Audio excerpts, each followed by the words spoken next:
Industry expo 2025 මේ ප්‍රදර්ශන භූමිය ඇවිදගෙන යන ගමන් අපි ඇවිල්ලා ඉන්නේ තවත් ප්‍රදර්ශන කුටියකට.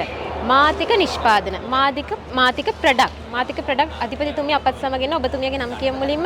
මම ශ්‍රියානි මංගලිකා. ශ්‍රියානි මංගලිකා. අපි මුලින්ම ඔබතුමියගේ මේ ප්‍රොඩක්ට් ගැන කතා කරමු. මේ කැඳ වර්ග සහ පිටි කරන ලද දේවල් තියෙනවා. ඒ දේවල් ගැන කතා කරොත් අපි. ඔව් මගේ මේ කැඳ පිටි එකක් තියෙනවා. ඒ කැඳ පිටි එකේ දේශීය සහල් වර්ග 7ක් සහ ධාන්‍ය වර්ග තියෙනවා. ඔක්කොම ඉන්ග්‍රීඩියන්ට්ස් 15ක් තියෙනවා. ඒ පිටි එක මේ තමයි මගේ මේ මුල්ම පිටි එක මේ නිෂ්පාදනය. ඒකෙදි මේ ඉඟුරු සුදු ලුණු එහෙම ඩිහයිඩ් කරලා දාන්නේ. ඔක්කොම කාබනික නිෂ්පාදන කරන ගොවිපළ වලින් තමයි මේකේ සහල් අපි ලබා ගන්නෙ. මේ කැඳ එක දැන් උදේ කිරිතේක වෙනුවට උනත් පාවිච්චි කරන්න පුළුවන්. ගෑස්ට්‍රික් වලට එහෙම හොඳ ඖෂධයක්. මොකද මේ උදේට අපි කිරිතේක වෙනුවට මේක බිව්වම උදේ ආහාරය අපිට නැති වුණත් ගැටලුවක් නැහැ. ඒ තරම් හොඳ ගුණදායී පෝෂ්‍යදායක අතිරේක ආහාරයක් විදිහට පාවිච්චි කරන්න පුළුවන්. උණ හැදිලා මේ කන්න බැරුව ඉන්න අයට හොඳ එනර්ජි එකක් එන ආහාරයක්. ඒ වගේම කුඩා දරුවන්ට එහෙම හොඳ එනර්ජි එකක් එනවා. කවුරුත් හරි රසයෙන් කැමැත්තෙන් බොනවා. දැන් ඔබතුමිය මේකට අවශ්‍ය අමුද්‍රව්‍ය ඩීහයිඩ්‍රේට් කරනවා. ඒක ඩීහයිඩ්‍රේට් කරන්න මොකක්ද භාවිතා කරන්නේ? ඔව් මම ඩීහයිඩ්‍රේට් කරන්න මැෂින් එක භාවිතා කරනවා. ඒ මැෂින් එක මම අර නවමින ආයතනයෙන් තමයි ගත්තේ. ඒකට මට උදව් කරා දකුණු පළාත් කෘෂිකර්ම අමාත්‍යාංශයෙන් 150 දායකත්වයට යටතේ. ඒ ගත්ත සුදු යකඩ මේ හොඳ ඩීහයිඩ්‍රේට් එකක්. ඒකේ කිලෝ 25ක් විතර පුළුවන්.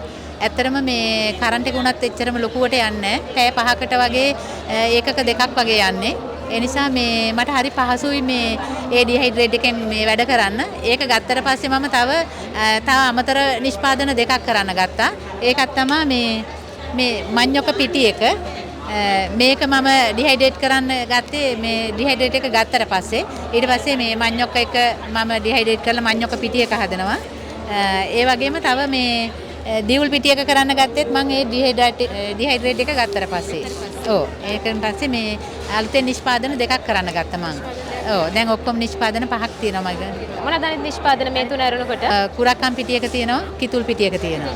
ඔව්. දැන් ඔබතුමිය මේ නිෂ්පාදන කරගෙන යන්න පාවිච්චි කරන සෞඛ්‍ය ආරක්ෂිත ක්‍රමවේද මොනවද මේ වෙනුවෙන්? ඔව් දැන් මම GMP මේ ඇප්ලයි කරලා තියෙනවා. ඒ ක්‍රමවේදයට අනුව මම මගේ නිෂ්පාදනාගාරයේ මේ පිළිවෙත් වලට හදාගෙන තියෙනවා. දැන් ඒ විදිහට තමයි යන්නේ. දැන් මේ අවුරුද්දේ අවසාන වෙනකොට මම GMP ගන්න බලාපොරොත්තු වෙනවා. ඔව්. මම මේකට ITI තත්ත්ව මේ පරීක්ෂණ වාර්තාව අරන් තියෙනවා මේ කැඳ පිටියකට. ඒ වගේම SGS ලංකාවේ කෙනුත් මම මේකට පරීක්ෂණ වාර්තාව අරන් තියෙනවා. මේකේ ආසනික් ඇප්ලොඩොක්සින් නැති හොඳ ප්‍රොඩක්ට් එකක් හැටියට තහවුරු වෙලා තියෙනවා දැන්. දැන් අපි ওই කැඳ එක රස බැලුවා. දැන් මේ කැඳ එකේ විවිධ රසයන් අපිට දැන් අපි මේකේ අන්තර්ගතයන් මොනවද කියලා කිව්වොත්? ඔව් මේකේ තියෙනවා දේශීය සහල් වර්ග 7ක් තියෙනවා.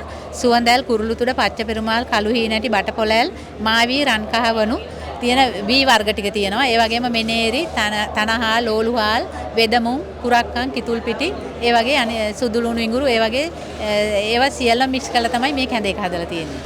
සුළු හා මධ්‍ය පරිමාණ නිෂ්පාදකයන්ට අත්වැලක් දෙන නවමිනි ආයතනයේ අධිපතිතුමන් මාත් සමග ඉන්නවා. ඔබතුමා කොහොමද මාතික නිෂ්පාදන එක්ක සම්බන්ධ වෙන්නේ? ඔව් දැන් මාතික නිෂ්පාදන එක අපෙන් දකුණු පළාත් කෘෂිකර්ම අමාත්‍යාංශයෙන් තමයි අපෙන් මැෂිනරි ගන්න අපෙන් අරගෙන මේ වගේ SMEs වලට කුඩා හා මධ්‍ය පරිමාණ ව්‍යවසායකයන්ට ඒගොල්ලෝ 150ක දායකත්වය ලබා දෙනවා. ඒතකොට අපිට එහෙම තමයි සම්බන්ධ වෙන්නේ. ඒකෙන් පස්සේ අපි දැන් එක්සිබිෂන් රැගිලත් අපි මුණ ගැහුණා සහ මේගොල්ලෝ ගාල්ලේ දකුණු පළාත්. එතකොට ඒගොල්ලන්ගේ පැත්තේ තියෙන ඒවට අමතරව මට දැන් අමුතු දෙයක් ඇහුණා මේ වෙදමුම් කියන එක. වෙදමුම් කියන එක අපි ගෙවල් වල සාමාන්‍යයෙන් තියාගෙන දෙයක් නෙවෙයිනේ. දැන් මේ වගේ කැඳ එකක් ගත්තට පස්සේ මේ කැඳ එකෙන් මම හිතන්නේ අපිට ඔය සුවඳ ඇලුත් අපි ගෙදර නිතරම පාවිච්චි කරන්නේ නැහැ. ඒතර මේ දේශීය සහල් වර්ග ටිකයි වෙදමුම් ටිකයි ඒ ඔක්කොමත් එක්කම තමයි මේ කැඳ එක වැටෙන්නේ. අපි සාමාන්‍ය ගෙදර සාම්ප්‍රදායික හදන කැඳ තියෙනවානේ. ඒ කැඳ වල දාන්නේ එක්කෝ හාල් ටිකක් දානවා, පොල් කිරි ටිකක් දානවා. ඊට අමතරව අපි දාන මොනවාරි කොළ වර්ගයක් තියෙනවා. හැබැයි මට හිතෙනවා මේකේ අපි බීපු මේ දේවලුත් එක්ක බැලුවාම ඉතා පුදුම රසයක් තියෙනවා. සහ පුදුම නිකන් ප්‍රබෝධමත් ගතියක් එනවා මේක නිකන් බිව්වහම. අර අපි ඔයත් බිව්වා. හරිද? ඉතින් ඒක නිසා අපි හිතනවා මේක හොඳ ප්‍රොඩක්ට් එකක් කියලා. සහ සෞඛ්‍ය ආරක්ෂිත බවත් අපිට පේනවා මේක හදලා තියෙන විදිහෙන් සහ මේ මෙතුමිය කියන විදිහට GMP සාතිකයට දැන් ඇප්ලයි කරලා තියෙනවා. ඒතකොට මේ GMP ක්‍රමවේදය කරන් යනවා. මම හිතනවා මේ තව ටිකක් මේ ඉදිරියට යන්න මෙයාට තව තල්ලුවක් දෙන්න පුළුවන් වෙයි කියලා. එතකොට මේක බලන් ඉන්න අපේ ප්‍රේක්ෂකයොත් මම ඉල්ලා සිටිනවා මේ මාතික නිෂ්පාදන මේ කැඳ එක ඇත්තටම ඔයගොල්ලෝ අරන් බලන්න, අරගෙන බීලා බලන්න. මේ නවමිනි විජනන යන්ත්‍රයෙන් තමයි මේ ඔක්කොම විජනනය කරලා සෞඛ්‍ය ආරක්ෂිතව හදලා තියෙන්නේ. ඉතින් ඒකින්ද අපිට විශ්වාසයෙන් කියන්න පුළුවන් මේක හොඳ ප්‍රොඩක්ට් එකක් වෙයි කියලා. අනිවාර්යයෙන්ම අරගෙන බලන්න, බලලා අපිටත් කමෙන්ට් එකක් දාන්න මේකේ.